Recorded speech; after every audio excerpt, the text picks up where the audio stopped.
Ciao a tutti，我是快被欧洲一波波热浪拍到快昏死的阿雷雷。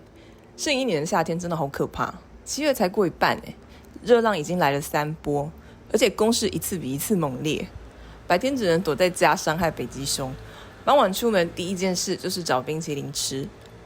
所以今天我要推荐大家一个专门对付这种极端天气的消暑甜点 ——Lemon Bars， 柠檬霸。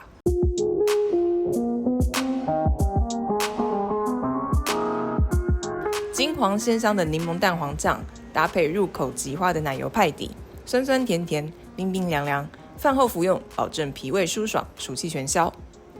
而且做法超简单的，来跟着我一起做。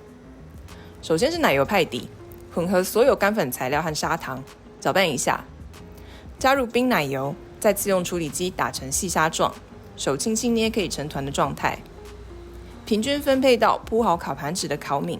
用手轻轻推均匀就好了。推进气炸机，用175摄氏度烤15分钟，中途拉出来一次，用叉子搓一下，避免局部膨胀变形。烤好之后放凉备用。接着做柠檬蛋黄酱，混合砂糖、淀粉、蛋黄和粗海盐，称一下重量，然后加入等量的柠檬果酱，搅拌均匀。柠檬果酱当然是我自己做的咯，你也可以用市售果酱啦，完全没有问题。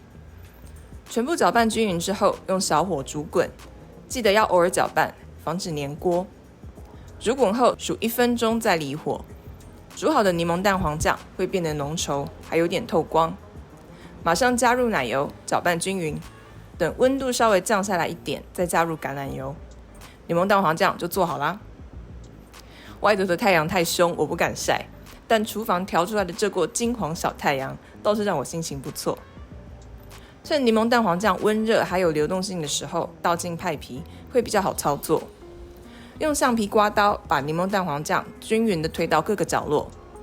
柠檬霸组装完成，放进冰箱冷藏至少24个小时。隔天拿出来，四周用刀子划一下，帮助脱模。撒上防潮糖粉和一些盐之花。最后切成你喜欢的大小，就大功告成啦。我跟趴哥2个人都很喜欢在饭后来几块冰冰凉凉的柠檬霸，柠檬蛋黄酱又酸又甜，派底入口即化，吃进嘴里顿时心花怒放。什么天气太热、夫妻矛盾，通通抛到九霄云外。荧幕前的你，如果也正饱受酷暑的折磨，赶快跟我一起动手做，加入吃柠檬霸的行列，并且跟身边的人分享这个消暑福音吧。那我们下次再见喽，ciao ciao。